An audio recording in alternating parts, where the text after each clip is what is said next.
Good morning, everybody. If you can give me a thumbs up or something, let me know you hear me and see me. Am I coming through? All right. Morning. Here comes through. Well, good morning. I'm sitting in my office wearing a jacket because I'm freezing in here. It was 66 degrees in here, according to my little thermometer when I got it. Now it's heated up to 67.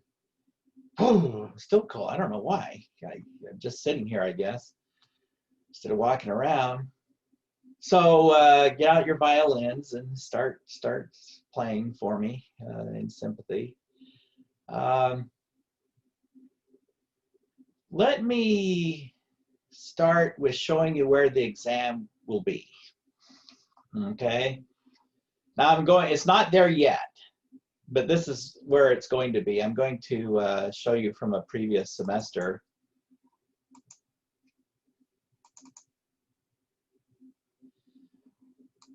Okay, see that at the top? Here's where you go to MindTap. Of course, you've seen all this stuff, but at the very top, that's where the exam's going to be. All right. So this is from a previous semester, midterm, final, and then you just click on it, and it will. Well, I get what? Well, it'll work. I guess it's expired since it was a previous semester. So anyway, yeah, something went wrong. It's done. So that is where, well, so much for that.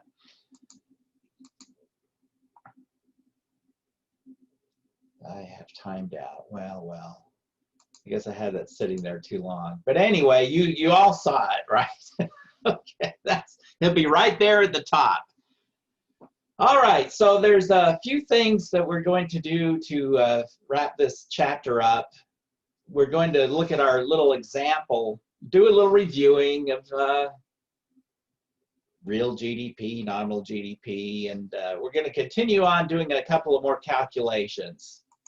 So here we go.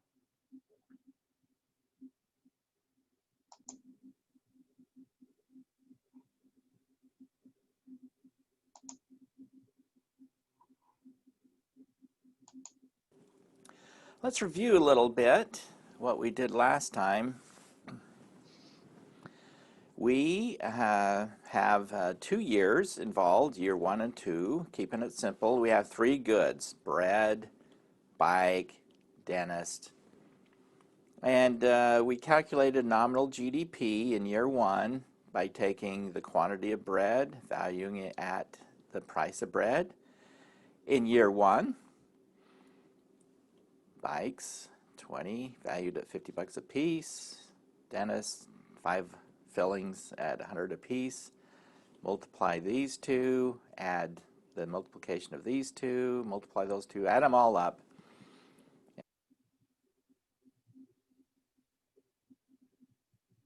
And we got nominal GDP. The value of all final goods and services produced in year 1, 1,520. And we did the same thing for year 2 and got 1,670. Then we calculated real GDP. Real GDP is current output valued at base year prices. See, the thing is, with nominal GDP, it went from 1,520 to 1,670. You know, it's gone up. We think that's good when GDP rises, but with nominal GDP, we have no idea why it went up. It can go up because prices went up. It can go up because quantity went up. Well, if it's because quantity went up, that's good. We like that. More production. If it went up merely because prices went up, well, that's just inflation. That we don't like that. So with real GDP, we freeze prices at their base year. And so the only thing that changes from year to year is the output. So we remove the effects of price changes, And so when we calculate, we arbitrarily picked year 1 as the base year. It's just, we choose it, flip a coin, whatever. But we have to select a base year. And so, we go through, we value the bread at the base year price, which, well, year 1 is the base year. So there's no change in the base year. So real GDP is equal to nominal GDP in the base year. For year 2, we value these 3 units of bread produced in year 2 at the base year price. So it's 3 times 10. The bikes, 18 produced in year 2, but we value it at the base year price. Dental services, valued at the base year price. So it's 3 times 10 plus 18 times 50 plus 7 times 100 gives us 1630. And as we can see, now we know something. Real GDP went from 1520 to 1630. The only difference between those two numbers is quantity. The prices are the base year, so output did indeed go up. We call that economic growth. Now, we usually don't see these numbers are really big. This is in millions and billions, okay? So we usually don't hear GDP figures thrown around as their actual numbers. What we do hear reported is the rate of change in GDP. Okay, so we want to calculate the rate of economic growth. And that's just going to be the percent change between this number and this number. So let's do that. I'll move that over here. Well, all we really need right now are those 2 columns. Okay, well, first let's review percent change. Okay, this is a formula. We'll use this from time to time. You may have learned this one in 5th grade. Okay, so, but it may have been a while. So let's play with it. Percent change, in its most general form, is simply x2 minus x1 divided by x1 times 100. Okay, here's an example. Let's say that, I don't know, something goes from 10 to 11. Okay, let's say a price change. Prices go from $10 to $11. At what rate did prices change? Well, x2, well, it's x1. Okay, x1 would be where we started. That's why we call it x1. So we started out at 10, so let's say that's x1, and ended up at 11. So it went from x1 to x2, 10 to 11. Well, let's plug it in.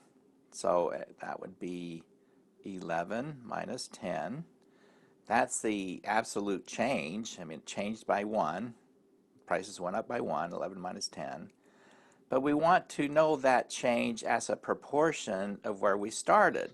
Well, we started at 10. So the change as a proportion of where we started, so that equals 1 over 10. And what's 1/10? Well, we usually divide that through 0.10. There it is. Except we do one more thing. See, this is percent change. Well, this is a decimal. That's a decimal. So what we do, one more step, to convert it from a decimal to a percent, we multiply by 100. So what's 0.10 times 100 equals 10. So the percent change is 10%. So that's it. We're going to see that a few times. So percent change, again, in its most general form is just x2 minus x1 divided by x1. And then we multiply it by 100 to convert that to a percent. Now, I warn you about just moving the decimal over 2 places. Because in your calculator, using a calculator, it's just showing two places after the decimal. And there could be numbers hiding out there. In fact, we're going to see that in a minute. Let's say the real answer is 0.9887, something like that. But in your calculator, it's just showing 0.98. Well, no. Well, I should have just waited until we got to... You know what? Let's wait till we get there, okay? Let's just do that. Never mind. I'll show you what I mean later. Okay, let me get rid of all this. In fact, I should stop the recording while I do this. That's one advantage. But too late. Okay, so what was the rate of economic growth? Well, let me...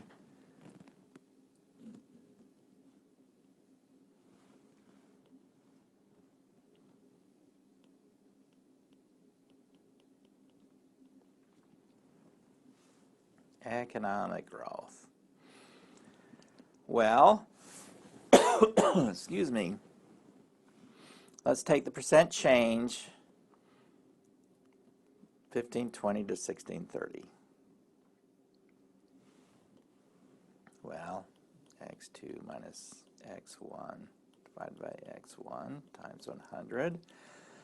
Well, we started out at 1520 and we ended up at 1630. Okay, so that would be 1630 minus 1520. That's a proportion of where we started, 1520. And then we're going to multiply that by 100 when we are done. That gives us 110 divided by 1520. And let's plop that in our calculator. 110 divided by 1520 equals 0.07. Okay. Now, before you just, okay, now we multiply by 100 to get to convert it to a percentage. Don't just move the decimal over 2 places and call it 7%, because there are numbers hiding in there. Your calculator rounds it to 2 places, and that's what you see on your display, unless you set your calculator to show more than 2 places. But I would just actually do the times 100 to see what numbers are hiding in there. It's not 0.07, it's actually 7.24. So the rate of economic growth is 7.24%. Real GDP grew by 7.24%. And when did that happen? Well, that actually happened over the course of year 2, 7.24. Well, so we'll put it there. Remember, year 1 GDP is at the end of year 1, and year 2 GDP is at the end of year 2. So that growth took place during year 2. So during year 2, we had economic growth of 7.24%, which in real life, that would be an economy on fire. That's a huge growth rate. We'll talk more about what's typical later on, but usually 3% is considered very strong growth. Potential GDP, we call it. Long-term sustainable economic growth is right around 3%. So this would be one heck of a boom. Okay. we aren't just interested in the rate of economic growth. That's a very important number. But we're also interested in inflation. So we've held prices constant at the base year to calculate economic growth, to calculate real GDP, and then the percent change between real GDP from year to year gives us our economic growth rate. But we also want to know what's going on with prices. And to do that, we're going to calculate something called the GDP deflator.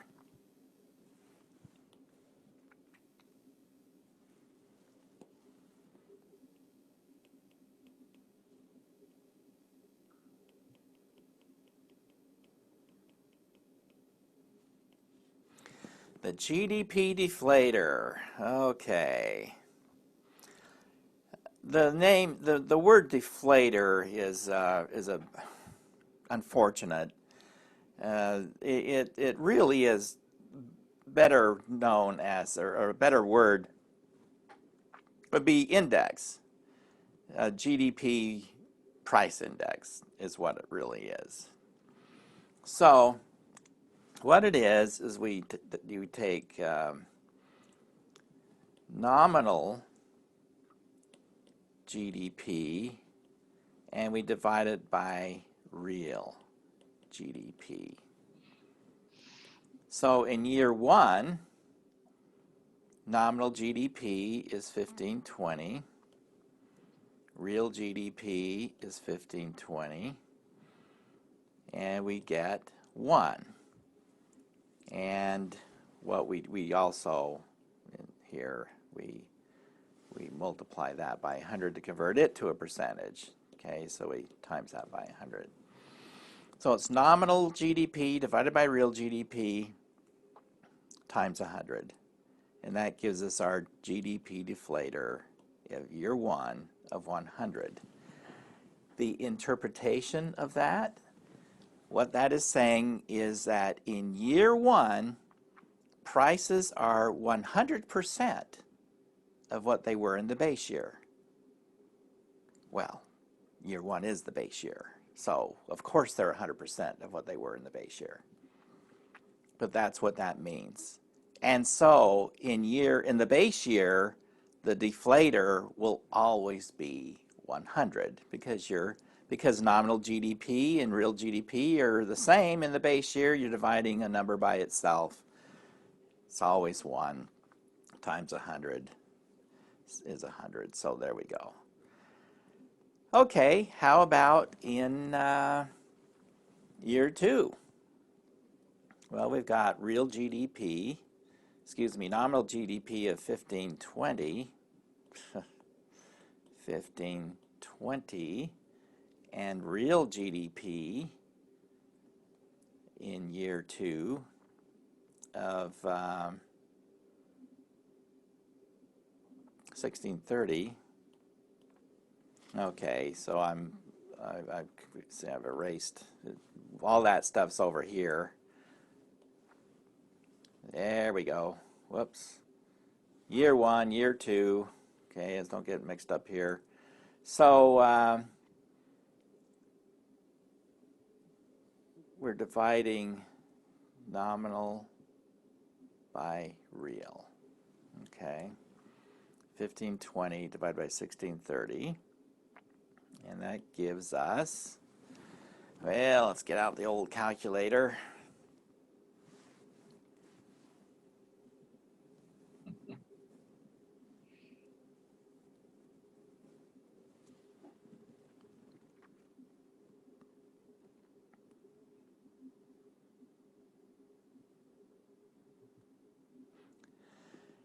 Well, no wonder my numbers aren't working.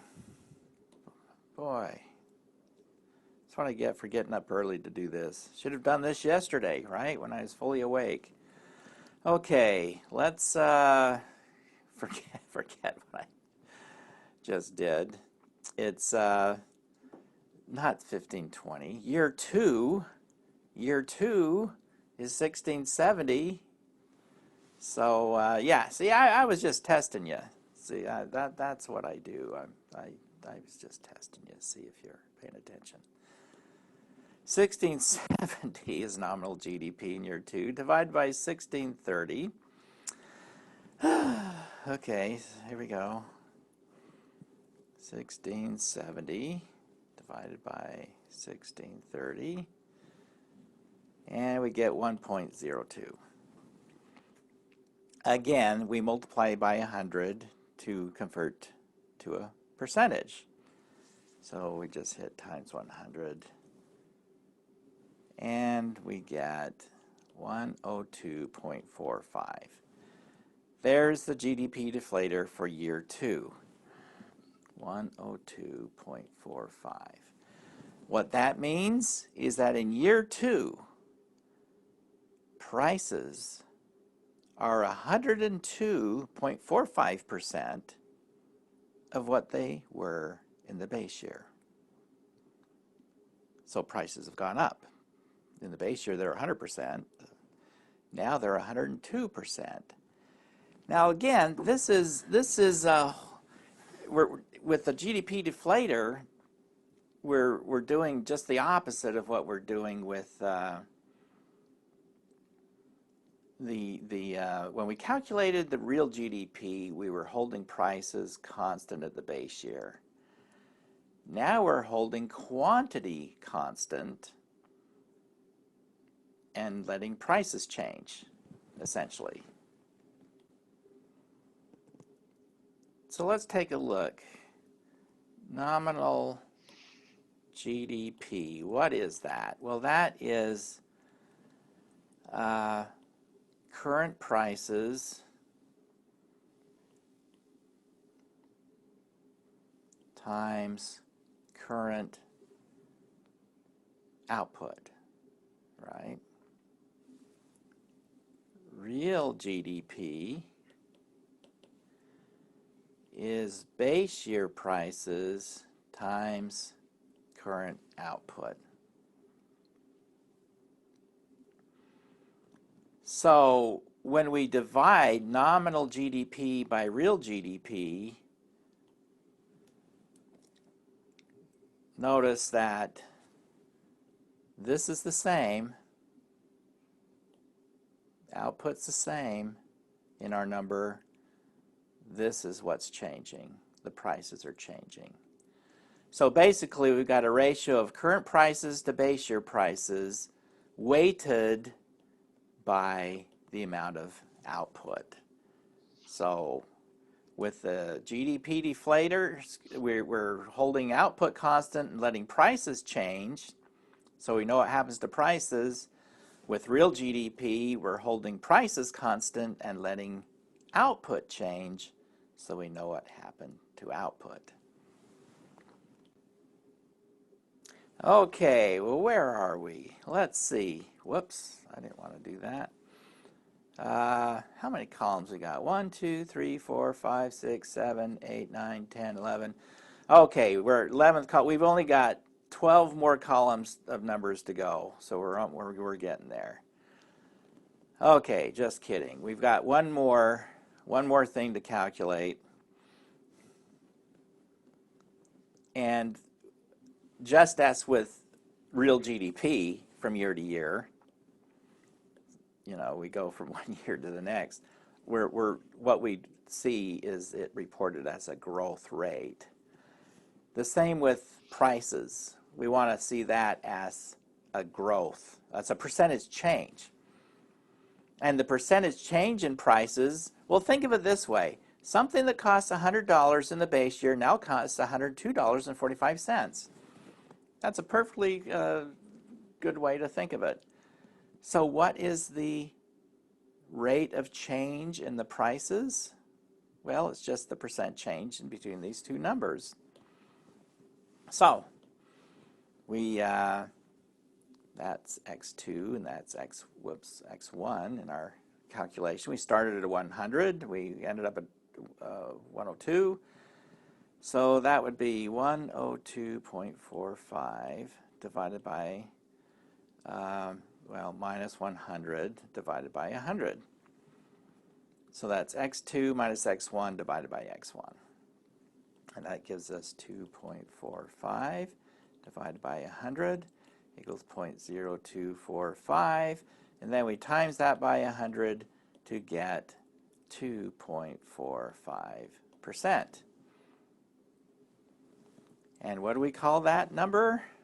In economics, that number has a name.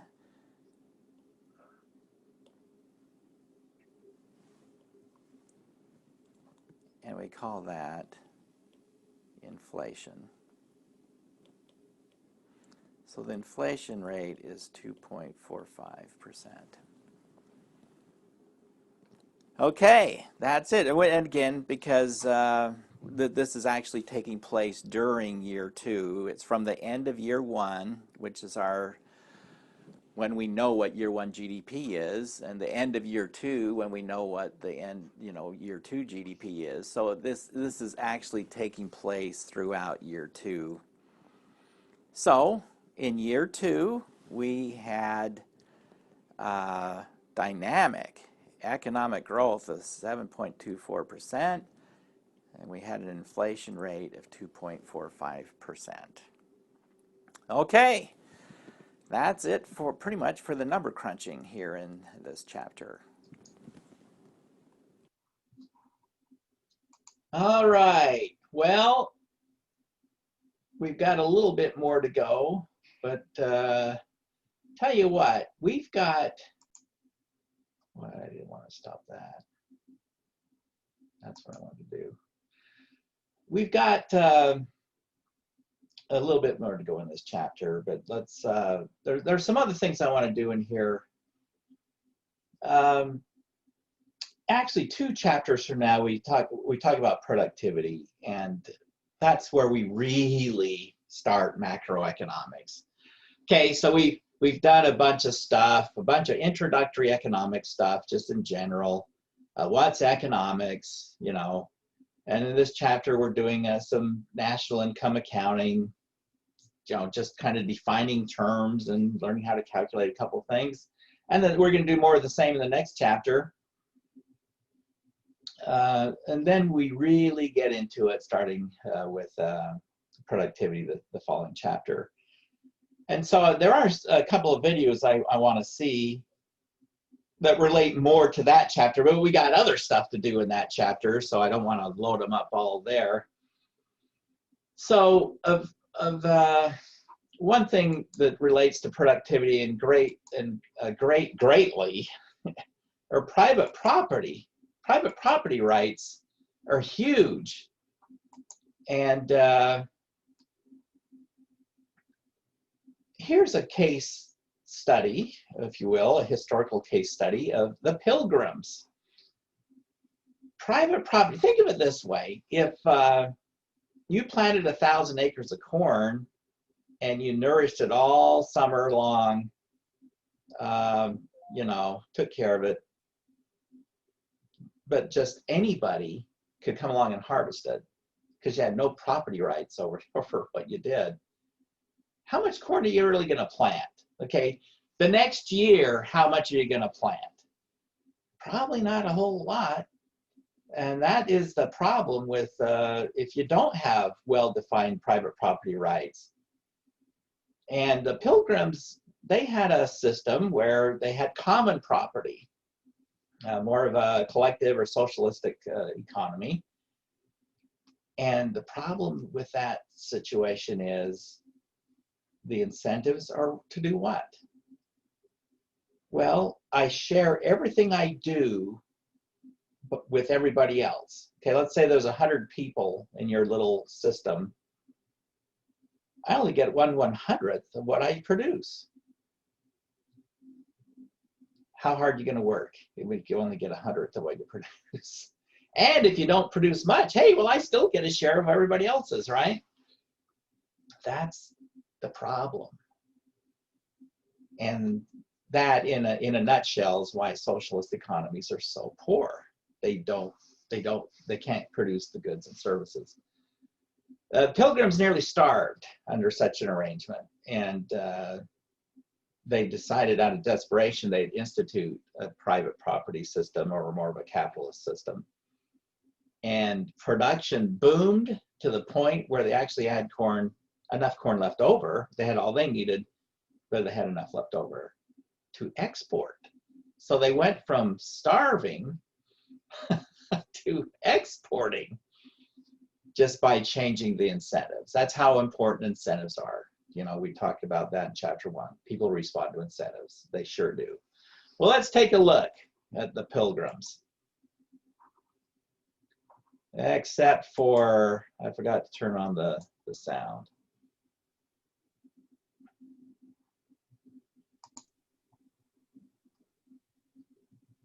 And I forgot to get rid of me. Okay, there we go. Now, here we go.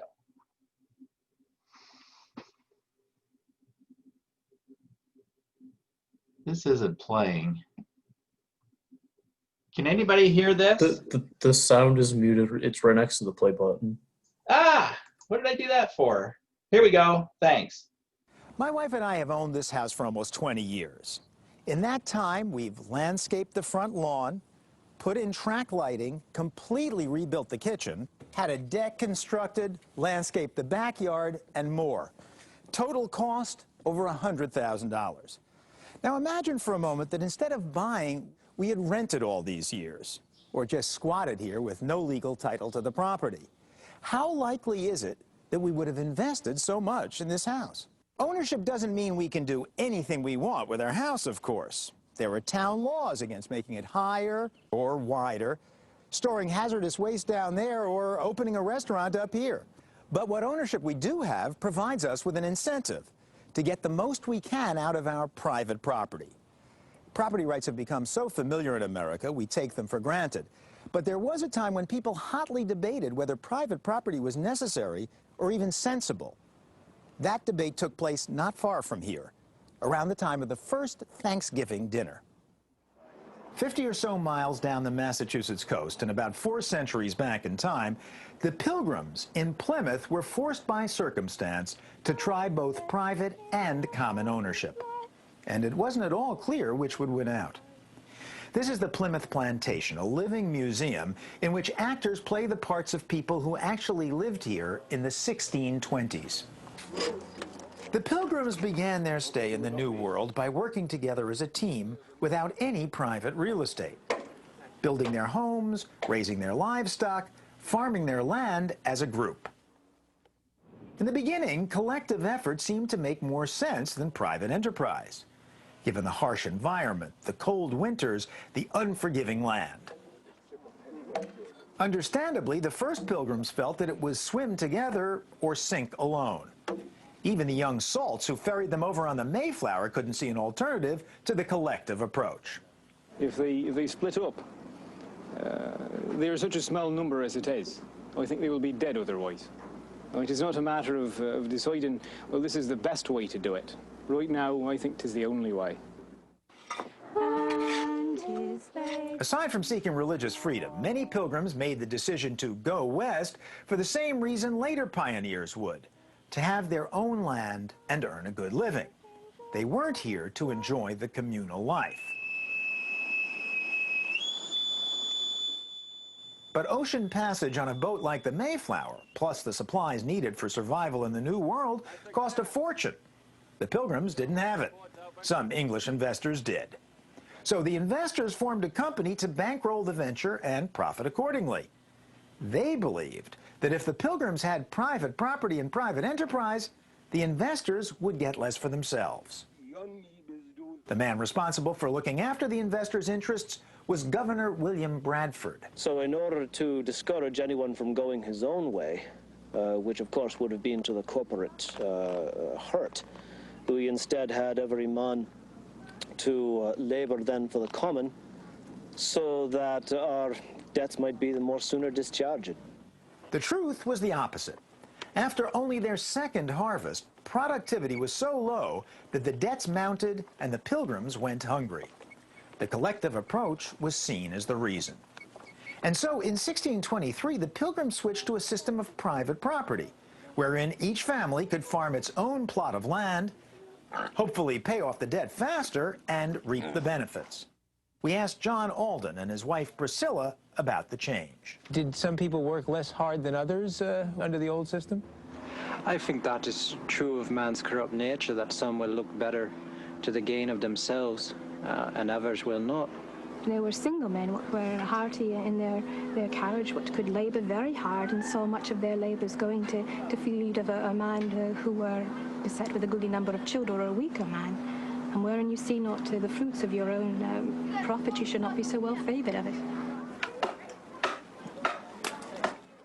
The problem, in short, was that younger colonists thought their elders were doing too little of the dirty work, while they labored long and hard. The switch to private enterprise and private property made the colonists feel better and work harder. Even Governor Bradford concedes that the change was for the better, although he originally opposed it. When the change was made, then there was a greater willingness of all, and the women even took their little ones into the field to set corn, because every family did see that they would then be at their own charge and discretion, and if they fadged well, it was their own labours and the providence of God that allowed it, and those that fadged not so well have only themselves to blame. You'd think that if any group could do without private property, it would be an otherworldly bunch of homogeneous pilgrims. But even here, settlers such as the Aldens and Stephen Hopkins had come to Plymouth to prosper, to save shillings, not just their souls. I come here for the land, and to become prosperous, as you say, to do God's work as well. There's some here that would cast an eye to me and think that perhaps I'm not as a godly a man as they. But that ain't the truth. Can you imagine a situation in which a group of people, all believing in the same thing, pull together and therefore are more productive working as a group than individually? I believe in paradise, if that's what you're asking me. And I believe that my Redeemer liveth. But not on earth? Oh, to make heaven here on earth, nay, you'll never find it. Nay, not till the last coming.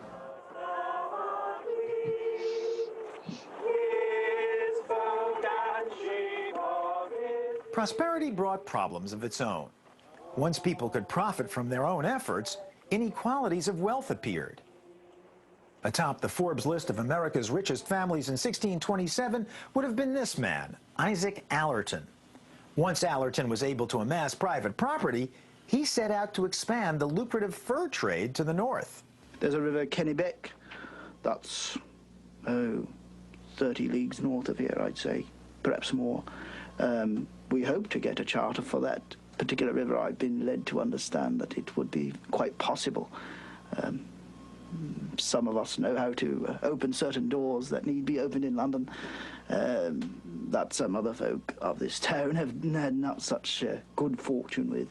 And perhaps we might be able to purchase this particular river. Much money as you make in a year, I'd carry under my arm like that in beaver fur. Probably a fair bit more than you make by the way you're dressed. Master Allerton is better dressed than most because the pursuit of private enterprise rewards some of us more than others. But as the Pilgrims discovered here centuries ago, when folks work for themselves instead of the group, they're often willing to make more of an investment that pays off for the group in the end. Nearly 4 centuries later, you can see the accumulated results of private property in action right here in my Massachusetts neighborhood. And it's not just that the houses have been put up and constantly improved, there's commercial development as well. Because they own the land, people have an interest in getting the most out of it. So they build, sell the buildings, or rent them to those who can use the property to squeeze every last nickel out of it. Private property explains why streets like this have so many stores, so much traffic, so much economic activity. And of course, it's not just true of Coolidge Corner in Brookline, a suburb of Boston. Taking a somewhat broader perspective, the whole of Boston is a product of centuries of private property development to make the most of the land. And actually create new land. That housing project on the right is built on landfill. Boston Harbor filled in over the years so owners could make a buck. In fact, the safe harbor of Boston, with rivers flowing inland, is so conveniently situated, it's been thoroughly privatized and exploited. And And as the sun sets on this video, you can see the global results of such a system. The lights of economic development as seen at night from space. Some complain that the results have been spread unequally, unfairly. Others that property rights have spurred too much development. But it's hard to argue with the big picture. The areas with the most highly developed property rights, from the US across the Pacific Ocean to Japan, across Asia all the way to Western Europe, show up bright as day. The result of investments made country by country, city by city, street by street, house by house, at least in part because there was plenty of economic incentive to do so. Now we're going to contrast that, go to the opposite end of the spectrum where private property rights don't exist much at all. Cuba, where Paul Solomon will go down to Cuba and we'll see how things are working out down there. In fact, they got what the Soviet Union supported them for many years, and then when the Soviet Union crashed, Cuba was just left on its own. And they were about to crash. So out of desperation, they implemented some market reforms, which they hope is temporary, get back on their feet, then they're gonna go back to pure socialism. But you know what? As soon as they do that, they're gonna start to crash again. So anyway, here is Paul Solomon in Cuba.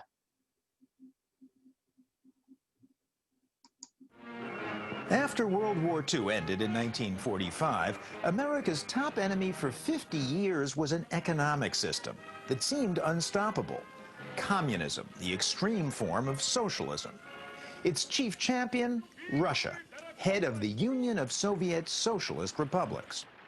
One country of 9 million square miles. That's our own country 3 times over, or all of North America and 1 million square miles to boot. The USSR threatened to export its system worldwide and had nuclear weapons to back up the threat. The US risked Russian attack in the name of freedom, democracy instead of dictatorship, the economic freedom of a free market filled with choices instead of a command economy where government does the choosing. The idea of socialism or communism, though, can be quite appealing. An economy based on sharing, collective effort for the common good. In the 1930s, this economic system actually seemed an alternative to the risky free market capitalism of Europe and the US, then suffering a Great Depression with unemployment of 25%. By contrast, Russian workers were said to be fully employed, happy, equal. Why, even orchestras, said the propaganda films, had no conductor, no boss. There is no leader. You'll notice that the eye of the musician is always on his music. But the image was a charade. Since bureaucrats, not the market, set prices and production quotas, supply and demand never met. Since everyone got paid the same, there was scant incentive to make good products. Command non-market economies eventually collapsed in Russia and elsewhere.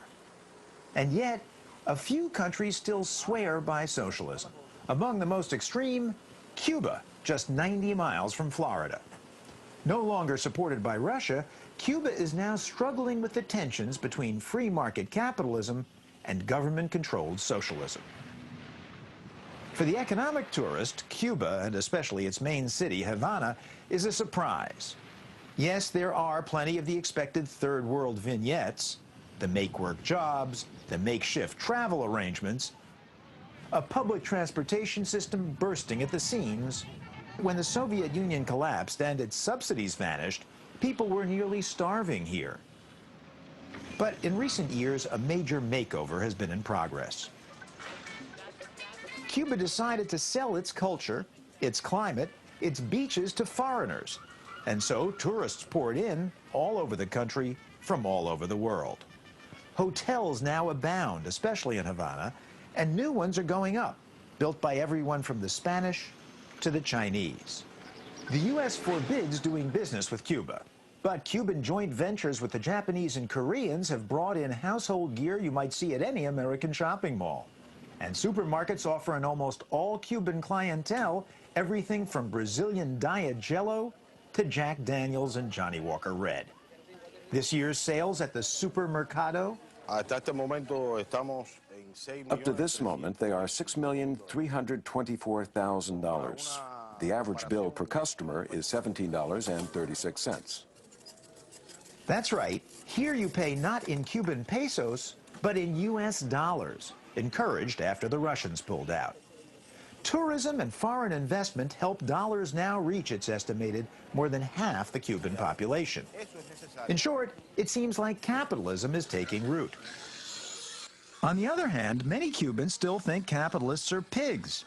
Business is dirty, and that all production should be sold to and through the state, as these real pigs will be as soon as they fatten up.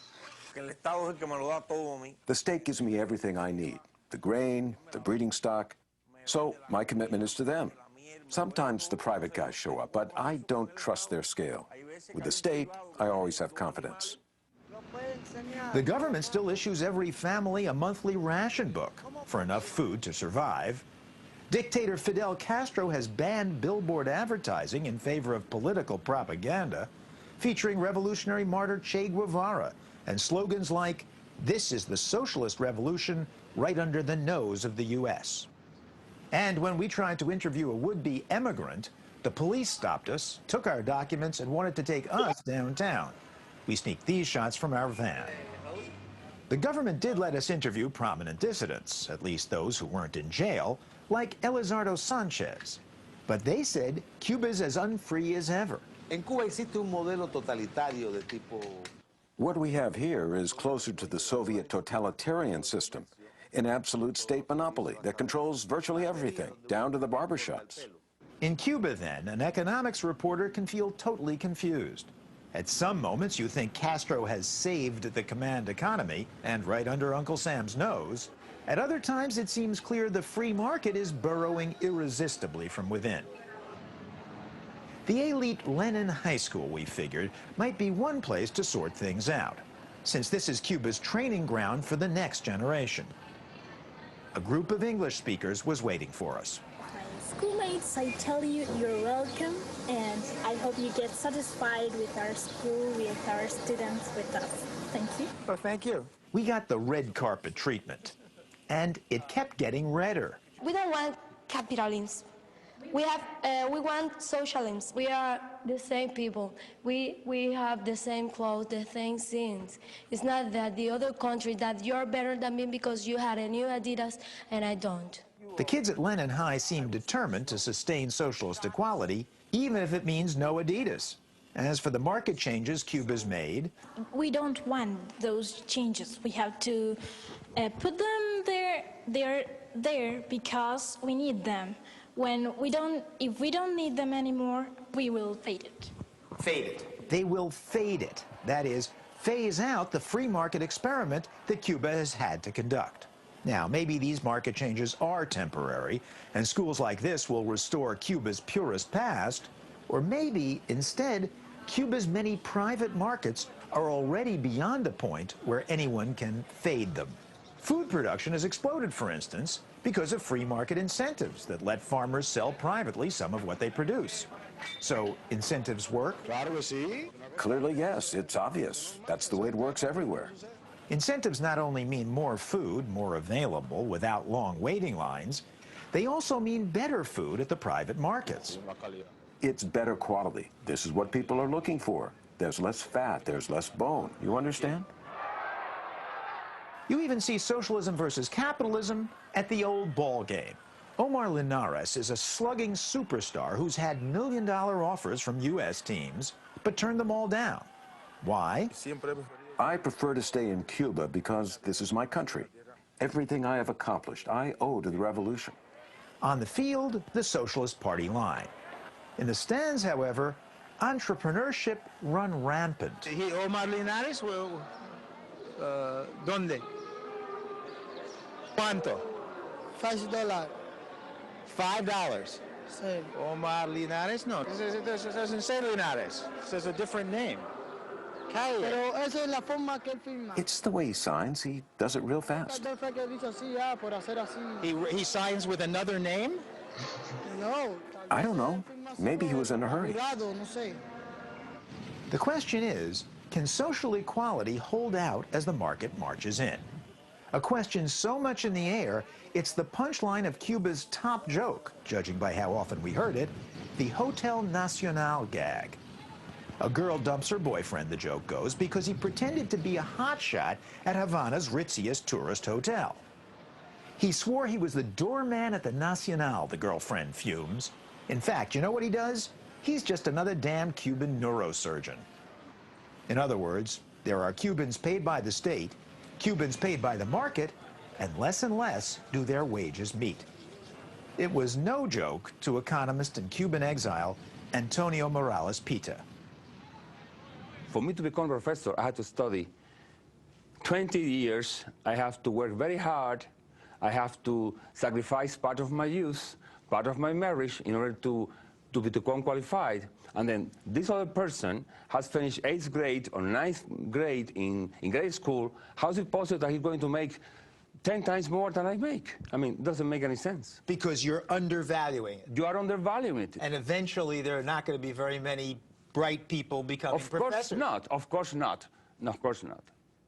In Cuba, the struggle between market freedom and non-market rules grinds on. You see it in sugar mills in the countryside, parking lots in the city, the streets of downtown Havana.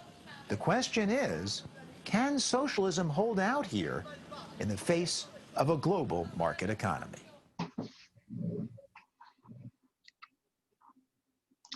Incentives. Incentives, incentives, incentives.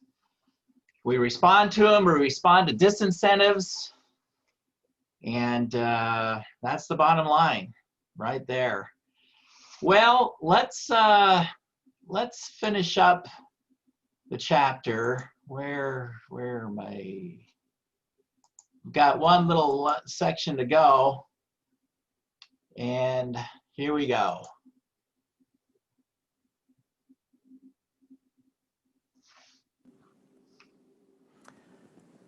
GDP is the value of all final goods and services produced within our border.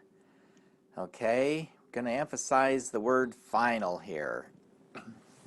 Now, the reason it is the value of all final goods is because otherwise there will be double counting.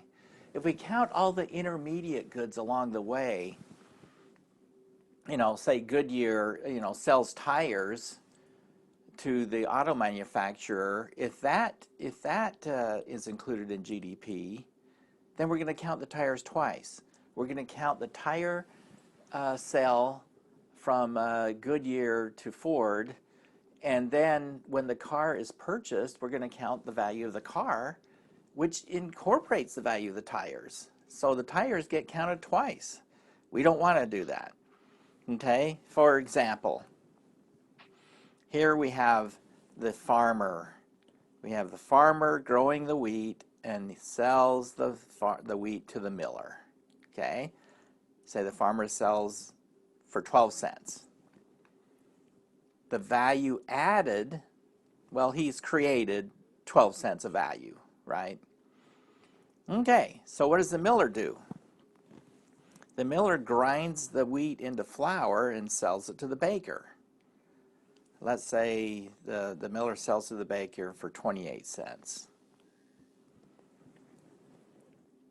What is the value added? Well, the value added is the difference between the 28 and the 12. So the miller bought the wheat for 12, grinds it into flour, and sells it for 28. So the miller has added 16 cents to the value of this product, flour. Well, the baker, you know, purchased the flour for 28 cents and then sells it to the grocery store for 60 cents. Well, the baker has taken that wheat or that flour and made bread, bought it for 28 cents, sells it for 60. So the baker has added 32 cents of value. And then the store takes it, puts it in a nice section of the store, and sells it to the customer for 75 cents. So the store has added 75 minus 60, 15 cents of value. Well, if we add all this up, the value of each transaction sums to $1.75. Well, the final good is the bread, 75 cents. The reason it's overstated is because we've added all these intermediate transactions to the final product. Now, however, so we're overcounting. That's why we only use final goods and services, because we're overcounting. We're counting it twice. However, if we take just the value added, guess what? It sums to 75 cents. So we can get this two ways. Yeah, we could take the value added for each stage along the way. That would be a lot more work, okay? Or we could just take the value of the final good and service. So that's why we take just the value of the final goods and services. Also, some problems with GDP. Well, you know, no number is perfect, that's for sure. Some problems. Well, it's not a value of social welfare, really. It's, we don't know what number would be the best for that. So, you know, one of the problems is that it measures only goods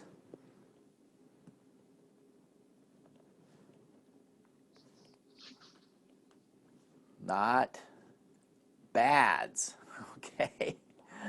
There are a lot of bad stuff out there that we wouldn't necessarily call a good thing that is being bought and sold. Well, one thing it doesn't matter, or doesn't measure. I mean, if we want a true value of all the economic activity, we would certainly want to include, you know, drug trafficking, okay? Lots of economic activity going on there. So it's not a true measure of economic activity, but we don't really want to measure that necessarily anyway. Simon Kuznets, for example, did not measure alcohol sales during Prohibition. So the number is kind of understated in that way. It's not measuring all the economic activity out there. It also doesn't measure domestic services. Okay. That can be a pretty big number. So let's say I cook my own breakfast. Doesn't count. But if I hire someone to cook my breakfast, that counts. If I paint my own house, doesn't count.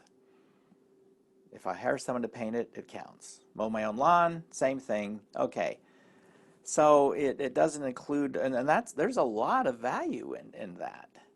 Okay, lots of things we do for ourselves that are very valuable. It doesn't count that. And as I mentioned earlier, it's not necessarily a measure of well-being. Some, you know, when an oil tanker spills oil into the sea, the cleanup efforts actually add to GDP. If we pollute the air and people get sick and go to the hospital, well, GDP is increased because doctor and hospital services are part of GDP. So, okay, yeah, not a perfect number by any means, but it's pretty much the best we got. So we still look at GDP as a positive thing when it's growing. Real GDP goes up, we like that, despite some of its shortcomings. Now, the last thing in this chapter. Let me draw this circular flow model again. And poof, There it is. How did I do that so fast? Well, here's households. Households spend their money in the product markets and receive goods and services back from the firms. In other words, they go to the store and they buy stuff. And where they get that money, they sell the labor services to the firms and they get income.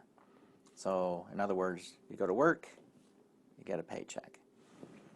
Now, measuring GDP. Remember, GDP is the value of all final goods and services produced in the economy. So it's this line. This. And what is the value of that? The spending. Okay, so if we can measure spending, we know what the value of all final goods and services are. Another way to do it is to measure income, because the spending flows through as income somewhere in the economy.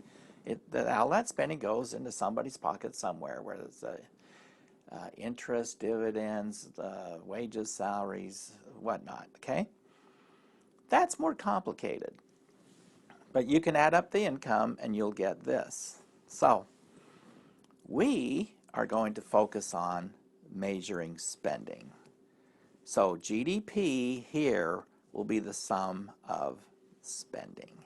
Now, we are going to break up that spending into 4 categories. Okay. The first category will be, well, let me write this. GDP is equal to consumption. The first category is consumption. That's you and me when we go to the store. Consumer behavior, that's roughly 2/3 of the spending out there. So 2/3 of GDP comes from consumer spending. All right, the next category is capital investment.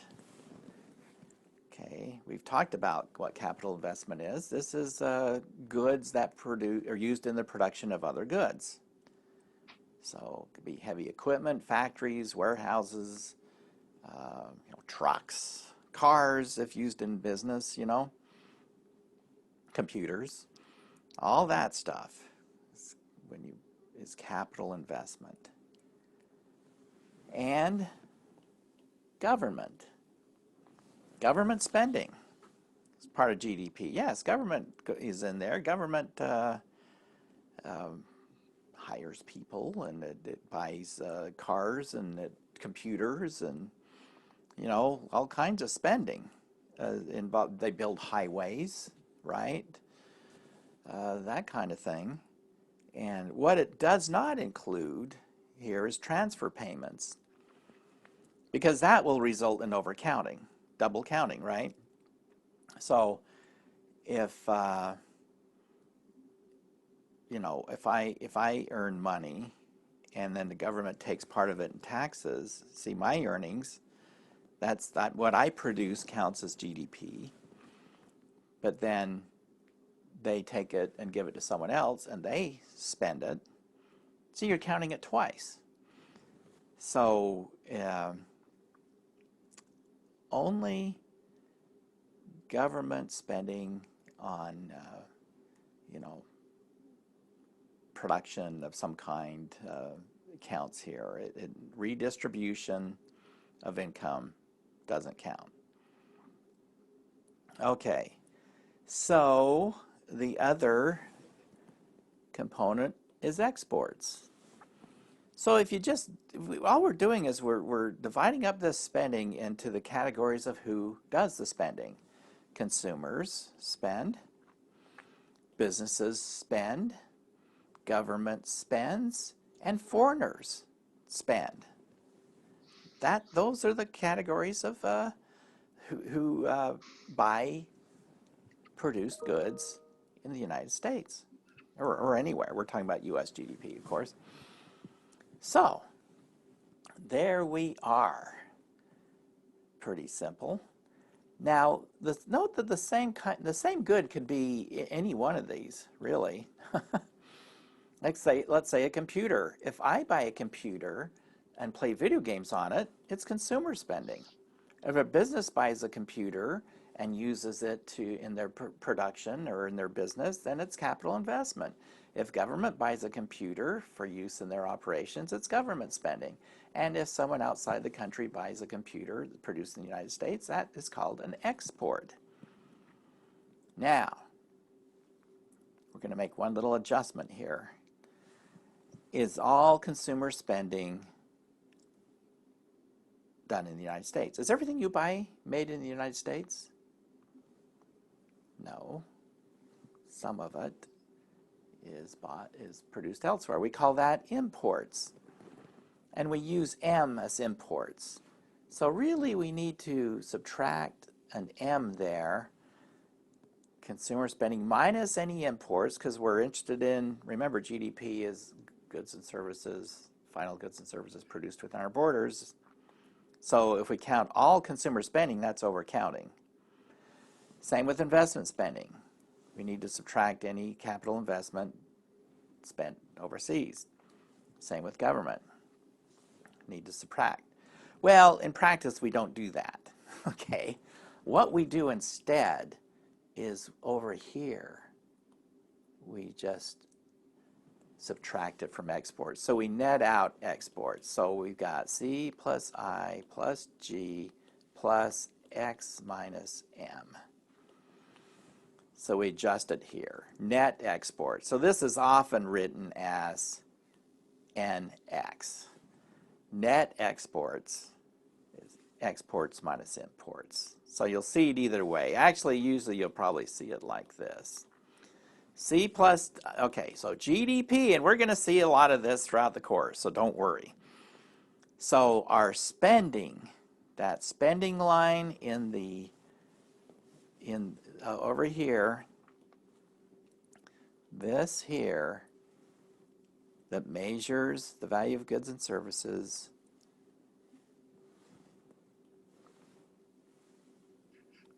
we're splitting up into these categories: consumer, investment, government, and net exports. Okay, gang, that's it for chapter 23. So the test will be Tuesday. It'll just be chapters 1, 2, 3, and 4. It won't include 23. But don't ignore 23. Keep on keeping on with that stuff. And well, trying to get me back in here. There I am. Just in case you're worried. That's it. That's it for the day. Let's see. We got some time left. Please ask any questions if you got them. Feel free to contact me in Blackboard. And I will post the recording of this. I posted the recording of the last class. And we'll post this one as soon as it's uploaded today. Could you tell me more about the test, Professor? Sure. It'll be roughly 50 or 60 questions, roughly equally distributed between chapters 1, 2, 3, and 4, probably more so from chapter 2, 3, and 4, maybe not as heavily from chapter 1. It'll be multiple choice. You can use your study materials, the book, all that. It's to be an individual effort, though, not anyone else, just you. I will post it Tuesday morning early, before class. You'll have, I'm caving in. I was going to have you give you 2 hours, but I'll give you 3 hours. What the heck? I'm so easy, it's just almost embarrassing. How do I even? Okay, I got one more question for you on the test. Is it 3 hours at the beginning of class time, or is it 3 hours at any point that day? Do it at 11:59. Well, I was going to do it just starting from class, but then there are people who have classes right after. So it's going to be whenever you start, at whatever time of day you start. But once you do start, the clock's on, okay? So you want a 3-hour block whenever you choose to start. So yeah, start it whenever you want. Anything else? Oh, sure. And you know, guys, if you have a question, if something's not clear, now I can't give you the answer really.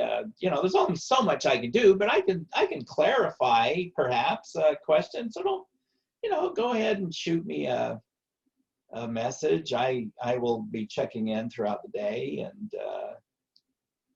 this is on Tuesday, correct? It's on Tuesday, and no class on Tuesday. Okay, it's all the test. Just the test is going on Tuesday. So we'll see you back here in class on Thursday when we will do chapter 24, consumer cost of living, that kind of stuff. Anything else? That's it. Is the test going to be on MindTap? Yeah, where I showed you. Well, I lost it. Yeah, it's going to be in MindTap at the very top. If you didn't see, if you're late for class, I guess you missed that. But log in the MindTap. You can't miss it. It's right at the very top. You'll see it there. And if you see, it's not there now. I went to another semester, but I since it's another semester, it disappeared. I couldn't get into it. But yeah, MindTap. When is the chapter 24 homework due? Well, okay. What is it going to be open? Yeah. Isn't it open now?